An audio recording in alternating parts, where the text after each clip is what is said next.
जीविनी गीताकृत।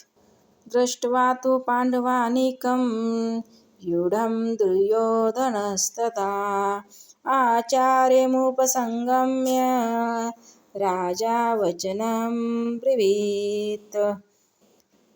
जिस समय दोनों सेनाएं युद्ध के लिए खड़ी हुई थी, उस समय की बात संजय यहाँ पद से कहते हैं कि धृतराष्ट्र का प्रश्न, युद्ध की इच्छा वाले मेरे और पांडवों के पुत्रों ने क्या किया, इस विषय को सुनने के लिए ही है। पांडवों की वज्रव्यूह से खड़ी सेनाओं को देखना तात्पर्य है कि पांडवों की सेना बड़ी ही सुचारू रूप से और एक ही भाव से खड़ी थी, अर्थात उनके सैनिकों में दो भाव नहीं थे, मतभेद नहीं था। उनके पक्ष में धर्म और भगवान श्री कृष्ण थे।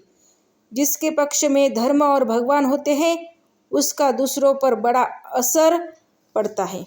इसलिए संख्या में कम होने पर भी पांडवों की सेना का तेज था और उसका दूसरों पर बड़ा असर पड़ता था। अंततः पांडव सेना का दुर्योधन पर भी बड़ा असर पड़ा, जिससे वह द्रोणाचार्य के पास जाकर नीति युक्त गंभीर वचन बोलता है। राजा दुर्योधन को राजा कहने का तात्पर्य है कि धृतराष्ट्र सबसे अधिक अपनापन मोह दुर्योधन में ही था। परंपरा की दृष्टि से भी युवराज दुर्योधन ही था। राज्य के सब कार्यों की देखभाल दुर्योधन ही करता था। धृतराष्ट्र तो नाम मात्र का राजा था। युद्ध होने में मुख्य हेतु दुर्योधन ही था का। इन सभी कारणों से संजय ने दुर्योधन के लिए राजा शब्द का प्रयोग किया है। द्रोणाचार्य के पास जाने से मुख्यतः 3 कारण मालूम पड़ते हैं। 1. अपना स्वार्थ सिद्ध करने के लिए, अर्थात द्रोणाचार्य के भीतर पांडवों के प्रति द्वेष पैदा करने, उनको अपने पक्ष में विशेषताएं करने के लिए दुर्योधन द्रोणाचार्य के पास गए थे। नंबर 2. व्यवहार में गुरु के नाते आदर देने के लिए भी द्रोणाचार्य के पास जाना उचित था। 3. मुख्य व्यक्ति का सेना में यथास्थान खड़े रहना बहुत आवश्यक होता है, अन्यथा व्यवस्था बिगड़ जाती है। इसलिए दुर्योधन का द्रोणाचार्य के पास खुद जाना उचित ही था। यहाँ शंका हो सकती है कि दुर्योधन को तो पितामह भीष्म के पास जाना चाहिए था, जो कि सेनापति थे, पर दुर्योधन गुरु द्रोणाचार्य के पास ही क्यों गए? इसका समाधान यह है कि द्रोण और भीष्म दोनों उभय पक्षपाती थे, अर्थात वे कौरव और पांडव दोनों का ही पक्ष रखते थे।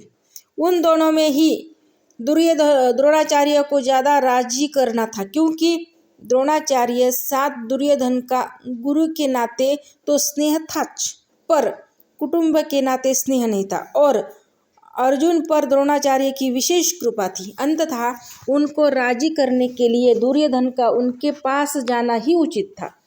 व्यवहार में भी यह देखा जाता है कि जिसके साथ स्नेह नहीं है, उससे अपना स्वार्थ सिद्ध करने के लिए मनुष्य उसको ज़्यादा आदर देकर राजी करता है। दुर्योधन के मन में यह विश्वास था कि भीष्म जी तो हमारे दादाजी है, अंत उनके पास न जाओ तो भी कोई बात नहीं है। न जाने से अगर वे नाराज भी हो जाए तो मैं किसी तरह उनको राजी कर लूँगा। कारण कि पितामह भीष्म के साथ दुर्योधन का कौटुंबिक संबंध था और स्नेह भी था। भीष्म का भी उसके साथ कौटुंबिक संबंध था और स्नेह था। इसलिए भीष्म जी ने दुर्योधन को राजी करने के लिए जोर से शंख बजाया है। पहले अध्याय वचनमृदम, यहाँ कहना भी पर्याय था, क्योंकि क्रिया के अंतर्गत वचनम आ जाता है, अर्थात दुर्योधन बोलेगा तो वचन ही बोलेगा, इसलिए वचन शब्द की आवश्यकता नहीं थी। फिर भी वचनम शब्द देने का तात्पर्य है कि दुर्योधन नीतियुक्त गंभीर वचन बोलता है, जिससे द्रोणाचार्य के मन में पांडवों के प्रति द्वेष पैदा हो जाता है।